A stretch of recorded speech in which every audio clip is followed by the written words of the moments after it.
ଭାତ ତମେ କଣ ଖାଇଛ ବା? ତମେ କଣ ଖାଇଛ? ଭାତ। ପୁଅ ତମେ କଣ ଖାଇଛ ବା? କଣ ଖାଇଛ? ତରକାରୀ ଖାଇଛି। ତମେ କଣ ଖାଇଛ? ବିସ୍କୁଟ। ତମେ କଣ ଖାଇଛ ଜଗନ? ଏ ମା ଏତେ କଥା ଖାଇକି ଯାଇଛ ଆମ ପୁଅ। ହଁ ତମେ କଣ ଖାଇଛ ବଳିଆ?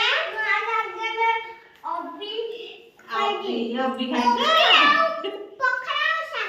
ତମେ କଣ ଖାଇଛ?